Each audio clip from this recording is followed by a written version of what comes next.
ഹേ guys, എല്ലാവർക്കും welcome to FMKC world YouTube channel. അപ്പോൾ നമ്മൾ ഇന്ന് തയ്യാറാക്കാനായിട്ട് പോകുന്നത് ചേനത്തിൻ്റെ തോരനാണ് കേട്ടോ.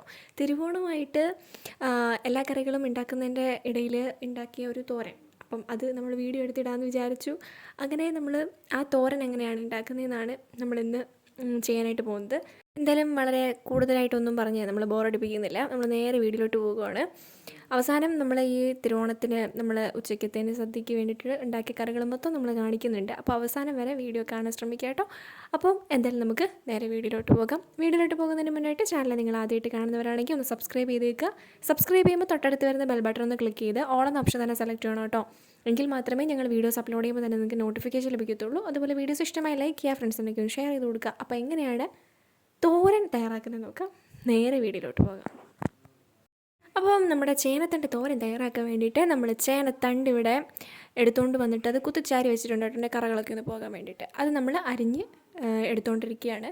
ഇനി അത് അരിഞ്ഞ് വെച്ചതിന് ശേഷം നമ്മൾ ഒരു ചീനച്ചട്ടിയിലേക്ക് നമ്മൾ വൻപയറാണ് കേട്ടോ, വൻപയർ കഴുകിയെടുത്ത് മാറ്റി വെച്ചിട്ടുണ്ട്. ഇനി നമ്മൾ ചേനത്തണ്ട് തോരൻ വയ്ക്കാൻ വേണ്ടിയിട്ട് അരിഞ്ഞെടുത്ത് വെച്ചിട്ടുണ്ട്. ഇനി നമ്മൾ അരകല്ലിൽ ചുവന്നുള്ളി, വെളുത്തുള്ളി, കറിവേപ്പില ഇത്രയും കൂടെ ഒന്ന് ജസ്റ്റ് ചതച്ച് അരച്ചെടുക്കുകയാണ് കേട്ടോ. ഇനി ഇതിലേക്ക് നമ്മൾ തിരുക്കി വെച്ചിരിക്കുന്ന തേങ്ങയാണ് നമ്മളിപ്പോൾ ഇതിലേക്ക് ഇട്ട് കൊടുത്തിട്ടുള്ളത്. ഇനി അതിലേക്ക് മുളക് പൊടി 1 ടേബിൾ സ്പൂൺ, മഞ്ഞൾപ്പൊടി 1/2 ടേബിൾ സ്പൂൺ, പിന്നെ നമ്മൾ ഇട്ട് കൊടുക്കുന്നത് ജീരകം. ഇത്രയും കൂടെ ഇട്ടതിന് ശേഷം നമുക്കിത് നന്നായിട്ടൊന്ന് അരച്ചെടുത്തിട്ട് വരാം. നമ്മൾ കഴുകി എടുത്ത് വെച്ചിട്ടുള്ള ആ പയർ നമ്മൾ വേവിക്കാനായിട്ട് വെച്ചിട്ടുണ്ടായിരുന്നു. വെള്ളം ഒഴിച്ച് പയറൊന്ന് വേവിക്കാൻ വെച്ചിട്ടുണ്ടായിരുന്നു. ആ പയർ ഇപ്പോൾ നന്നായിട്ട് വെന്ത് വന്നിട്ടുണ്ട്. ഈ സമയം നമ്മൾ അരച്ചെടുത്തിട്ടുള്ള ഈ ഒരു അരപ്പാണ് ഇപ്പോൾ ഇതിലേക്ക് ചേർത്ത് കൊടുത്തിട്ടുള്ളത്.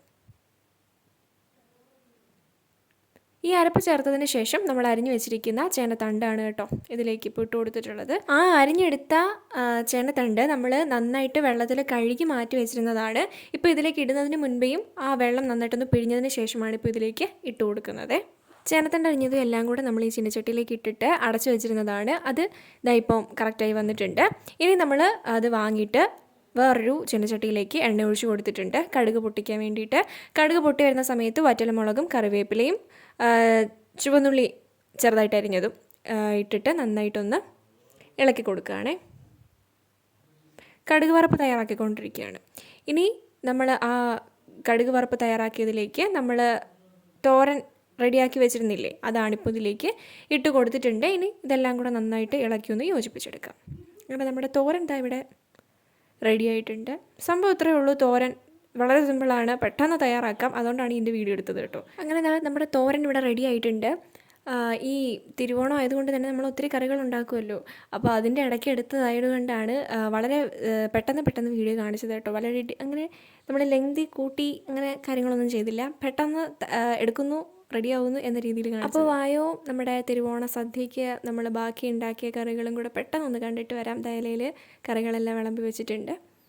ശർക്കര പുരട്ടി, ചിപ്സ്, സാമ്പാർ, പിന്നെന്താ മോര്, പിന്നെ ചോറ് എടുത്ത് വെച്ചിട്ടുണ്ട്, പിന്നെ പച്ചടി, പരിപ്പ്, മെഴുക്ക് പുരട്ടി, അവിയൽ, അച്ചാർ, നാരങ്ങ അച്ചാർ, പഴം, പിന്നെന്താ തോരൻ, ഇഞ്ചിപ്പുളി, പപ്പടം. അപ്പോൾ ഇത്രയും കറികളാണ് നമ്മൾ ഉണ്ടാക്കിയിട്ടുള്ളത്. പിന്നെ നമ്മൾ പായസം, പാലട പായസമാണ് തയ്യാറാക്കിയിട്ടുള്ളത്. അപ്പോൾ ഇത്രയേ ഉള്ളൂ.